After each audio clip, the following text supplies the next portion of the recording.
there's something about his face in that photo. It's almost as if he's like ageless, timeless. It's like when I look at it, I feel like I'm looking at the past, the present, and the future. I'm looking at the Michael that would have been, the Michael that was, and the Michael that is, always in my heart.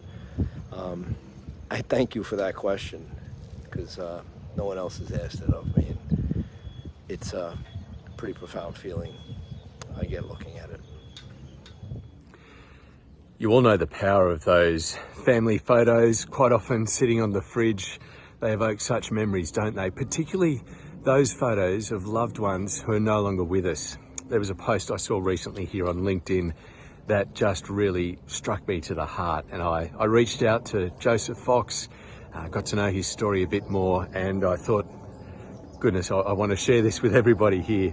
And so Joseph joins us right now. Thank you so much for your time. Tell us, where are you right now? Hey, Evan. I'm at the Breezy Point Memorial, September 11th Memorial in Rockaway. It's a place where I come for peace and for remembrance. There's 31 names here, and these plastic plates behind me, including my nephew Michael's. And these are people who lived in this peninsula.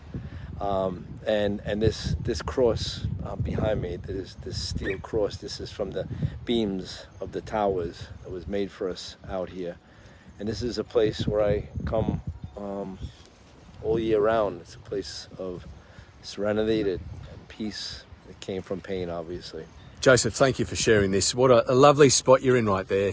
The post of yours that caught my eye was one, as you just mentioned, your nephew there, Michael. A photo of him. I think you said in the post that it was taken on a beach, and no one knew at the time that would be the last photo of him before he passed. Tell us about that photo, because we'll show a shot of it now here. What just before you tell us the story behind it, as you look at that photo of him, what comes to mind for you? What memories, what thoughts are front of mind as you look at it? Wow. I'm so glad you asked me that question about what that photo means to me. I look at that, and sometimes with tears, and I've looked at that hanging up in the home, and there's something about his face in that photo. It's almost as if he's like ageless, timeless.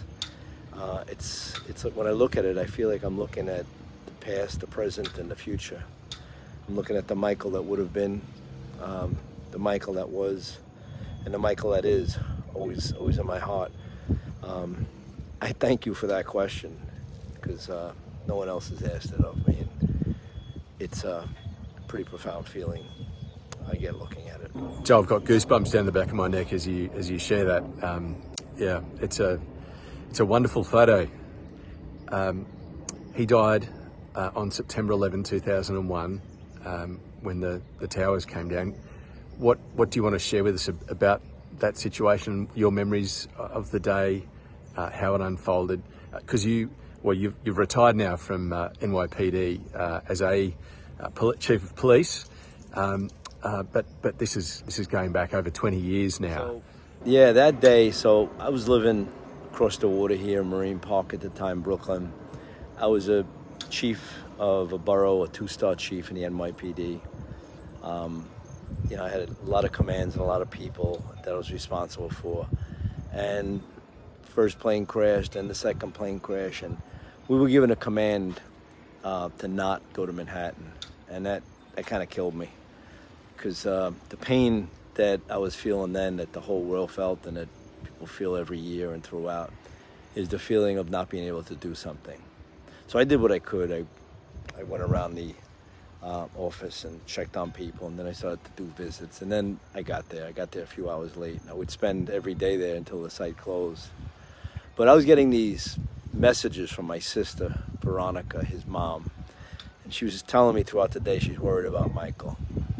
And I frankly didn't pay much attention to it because I thought she was just a nervous mother, and I knew nothing about fire operations. But I knew Michael worked in another borough miles away, and I just didn't think he'd be there because I wasn't there yet. And then I went to see a firefighter. It turned out to be Tommy Casatelli, who I became friends with years later. I went to the hospital and visited firefighters and cops and people who were injured. And this Tommy lost his whole firehouse. And I knew that. I saw him on a gurney. And I spoke with him, and as I walked away, I came back and said, excuse me, where was your house? And all I heard was the words Brooklyn. And, I walked into that hospital in my full regalia, in command, there to help others. And I walked out feeling scared, small, sad, petrified, actually. And then hours later, we would find what was the worst news that 3,000 families could get that day.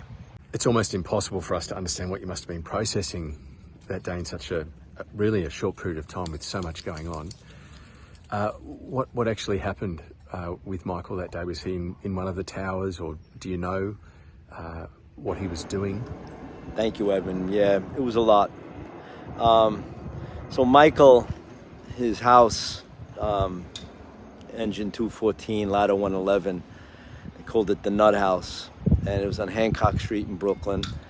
And when they pulled out of the truck, that week I met one of his fellow firefighters, Joe Montalvo, who stayed behind, who said that when they pulled out of the truck, Michael yelled from the truck, "You can't call me White Cloud anymore. I'm going to my big job." Michael got that nickname, which is a nickname for someone who always misses the action, and they would tease him with it. So he was going to his big job, yeah, and we hang on to that.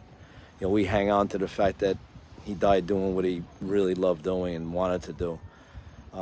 He was in the South Tower. He was found about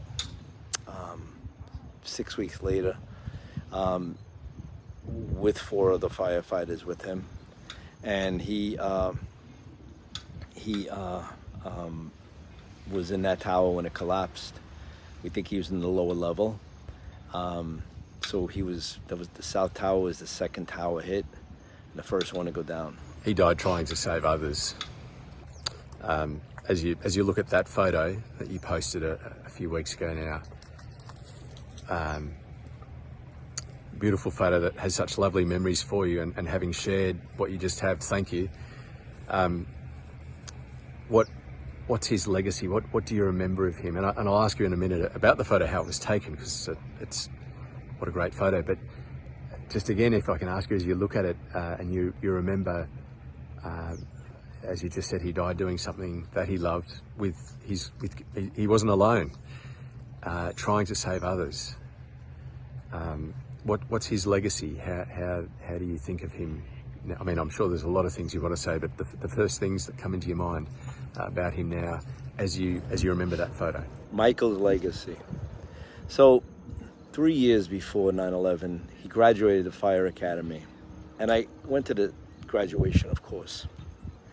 And I got a handwritten note in the mailbox, and one of the things he wrote is how he's always looked up to me as like a big brother or father figure, and how much he appreciated me being at the graduation. And he was 28 years old, so I saved that. I remember putting it someplace saying, he's going to be very special in life. For a 28-year-old to write a handwritten note a day after that, with all he had going on. And when I spoke at his funeral, I held up the note and said, I missed something. He already was somebody very special. He was already somebody that exceeded expectations. He was the life of everybody's life. He was the light of everybody's home. His cousins, he had a lot of cousins, and he was just everybody's favorite. Michael would come to our home, and he had this level of energy that I've never really seen before. I don't know if I'll ever see it again. But he would often say, Uncle Joe, that's awesome. Uncle Joe, that's awesome. He was so proud of my career. And those are words that'll be one of the things that motivates me in life, to be awesome for him, to be the person that he looked up to and loved. And I always will be grateful to him for that. Yeah, I'd love to ask you so many questions about your career, to inspire him to follow in your footsteps, albeit with fire brigade rather than police. Still, you inspired him in that way, didn't you? Maybe that's an interview for another day. The photo, though, that first caught my eye that you posted, and I think you shared the ideas around you never know when a photo being taken could be the last moment. And what beautiful memories you've got around, well, tell us the circumstances around when the photo was taken. It was a day at the beach? Yeah, didn't quite follow my footsteps, but he did. Fire, cops, it's all service. The photo, Michael's birthday is July 15th, 1970. My son, his godson, was born in July 17th. My sister would always have a family party for the both of them. And Michael took my son down to the beach, and I joined them. My son was 11 years old at the time, and I had a new camera, and I'm taking these shots of my son on his boogie board in the wave, going back and forth. This is flotation device, and I'm taking loads of shots of my son. And as an afterthought, I just stopped and said, "Mike, let me take one of you." And he just stopped. And if you look at that picture, he just stopped. He's kind of looking sideways at me. And there's the hue of the sunset behind him. And that's how that photo happened. And it didn't seem like much at the time, but it became the photo, the center of every home and everyone's heart. Yeah, Joe, I really loved in your post, whether you said it explicitly or not, or I just inferred it from what you were saying, but you just never know when that moment on the beach, I mean, you don't want to say it's an iconic image, but it's something like that, isn't it? It just becomes the photo, a lovely last photo of somebody that you remember. It makes you want to appreciate every moment that we are alive, doesn't it? Like we've won the lotto to be alive, have gratitude for every day that we've got to be able to stand down a beautiful spot like this, beautiful sunset like you've got behind you, just to appreciate every moment. Very well said, Evan. True. And you know, one of the gifts Michael has given me, as far as being appreciative to be alive, is, you know, living my life, as I had mentioned, to be the man that he thought so much of. And many of times I've stood in funeral services and gingerly shared that concept with someone while their loved one was in the coffin nearby, that our loved ones leave us with the task of living to be the person that, continuing to be the person that they love so much and living the life that they would want for us. I particularly share that with young people who have lost parents. Careful how I share it, but I try to deliver it. And when I do, I hear Michael saying, "Uncle Joe, that's awesome." Joe, I kind of want to finish it there with what you've just said, but September 11 is right around the corner, yet another anniversary. I know you've just been back to Ground Zero. You would have been there at Ground Zero for many of the anniversaries over the years, but this year you'll be overseas. How important is the day for you? For some people they attach different significance to the day. What will it be for you this year? Yes, September 11th, around the corner. I start to feel it, like all of us, I think, the beginning of the summer. It's something, it's a day that, in some respects, the year revolves around for me. But on that day, I guess the thing that's most important to me is to try to find the pause again. The pause that we all felt when we put down the nonsense, you know, put down what divides us and thought about what brings us together. You know, it's if we could find that, if we could have that peace that we feel, even now, 23 years later, the day, it seems the days before, the days after that day, you feel it, and it feels more like what humanity should be. And if we could find what humanity should be without a 911, then we'd really have something special, something what we were meant for, wouldn't we?